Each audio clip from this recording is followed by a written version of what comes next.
Have you had issues with hallucination?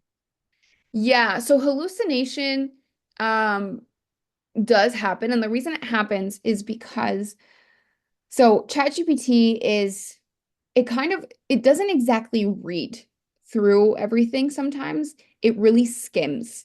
Um so when it's skimming that information, sometimes it can misconstrue things.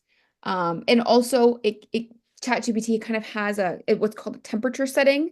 That's kind of high, and so it allows it to be a bit more creative in its ideas, which can be a good thing if you're trying to be creative. But if you're trying to get factual information, you don't want that creativity level, temperature level to be high, right? So a few things that I can suggest. So one would be don't overload the custom GPT with knowledge and information, because then you're just essentially, I don't want to say provoking, but you're causing it to want to skim even more because it has so much information to go through. So having more succinct information helps it actually focus on that information rather than skim a ton. So a good way to do that is, for example, instead of making one GPT for everything that your company does, you could make multiple and have one that only focuses on marketing, or one that only focuses on um, sales, and then one that only focuses on your strategy and planning and budgeting, right? So by doing that, you kind of make the files in each, excuse me, in each of those GPTs less and more concise, and so it can kind of read through those and process those better. Another helpful tip is that you can actually tell it to read through. So maybe if you send a document, you say read through the whole thing and take your time. So I don't know, if I'm being honest, I don't know why that is, but it tries to, I'm sure it's part of the programming. It tries to give you an answer as fast as it can. So if you tell it to take its time, it will. And it will take longer, but it will actually give you a better result because it's processing more of that information that you gave it. So telling it to take its time really works. Especially when I've tried it, I've seen that it works. Another thing that you can do is instead of uploading like a PDF to the knowledge file, if you can upload the information as a Excel sheet, it actually has a better success rate with not hallucinating. Because at that point it uses the like data analysis part of its capabilities, especially remember, I don't know if I have to go back a bit. But there's a capability that you can turn on that's called, sorry guys, code interpreter and data analysis. So if you have that turned on, when you upload an Excel sheet or anything like a CSV, it's going to use that capability, and it's a lot more aligned with what's there in the facts, and it will hallucinate much less because it's in that sheet, and it just processes it that better. A downside with the ChatGPT is that it kind of is set to have a higher temperature for creativity. And so that's kind of what leads it to hallucinate. I know that there are other tools that you can manipulate that.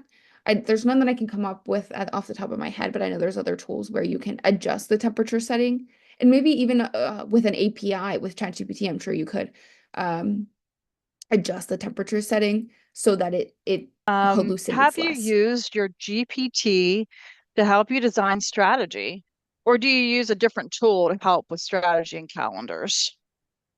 So with strategy, I don't do a lot of strategy for my company. There's my supervisors do more of the strategy, if I'm honest, but I have seen them use it, and it's really good. I would say it's really good for giving you like a leg up, like to get started, because it's able to break things down well, give you a schedule, put it into a calendar for you.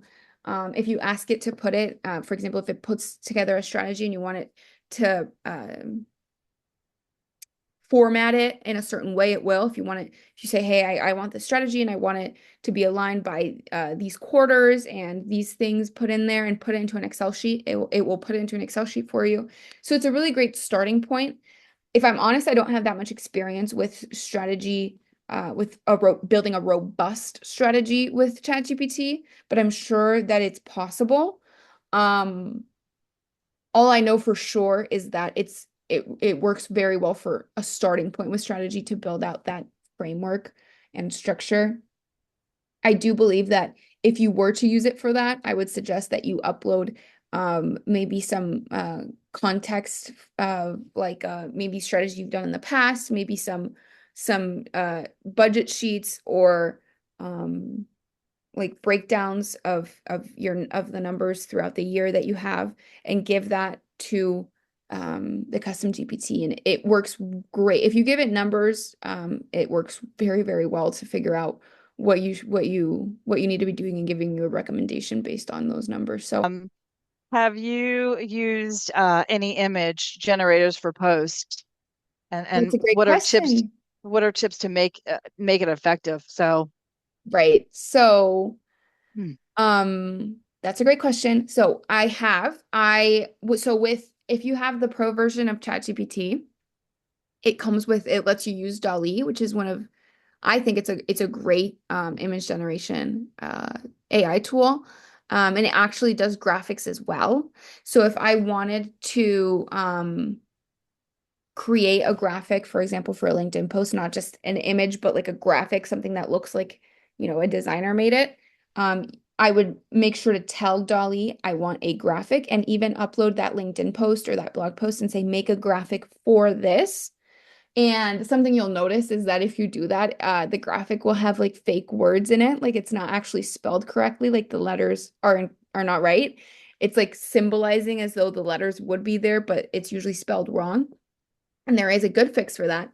And that is using Canva. I'm assuming a lot of you are familiar, maybe some of you aren't, but if you use Canva, there is a tool, can't think of the name off the top of my head, but there's a tool in there that lets you it'll like find words in a picture, and it'll let you select those words and change them and edit them. So if you generated a graphic with DALL-E, you can then go into Canva and edit those words um so that it's accurate and it's real language. And that's a great hack I've found, and we use it a lot for our company too. So what about best practices and uses of non-paid versions of AI GPTs? So, non-paid, it's essentially the same things that we talked about today. It's just you have less capabilities. For example, I don't think you have DALL-E. I don't think you can create your own custom GPTs if you don't pay for it. You can use other people's GPTs on the GPT store, I believe, but you can't create one. And I think you have some limits on how often you can prompt and ask things. They give you a time limit, I think, or a volume limit within a certain number of amount of time. And what was the other thing? And it tends to be a bit slower. So during peak hours of people using ChatGPT, it might be more prone to like breaking down or not working because you of not paying for the subscription. So, but the insights, the things I explained today are all the same. It's the same tactics. Um, but I guess let me think. You could certainly look for other tools to supplement some of the things that you would be missing. For example, DALL-E, you could use another AI tool outside of ChatGPT that's free for image generation and graphics generation. The Adobe one is really great, actually. Um, and it has a free option.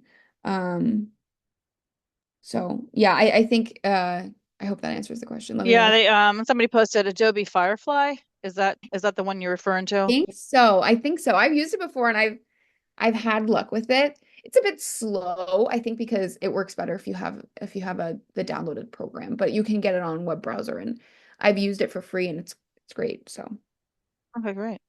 What about automation of marketing posts on various platforms?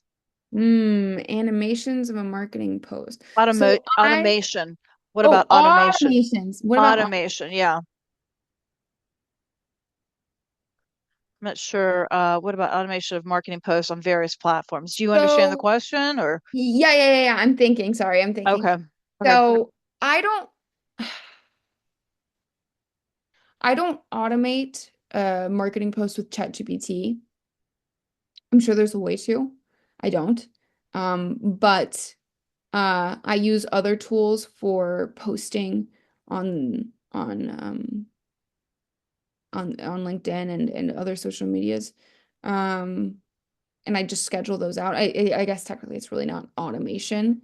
But what I do, we use Buffer.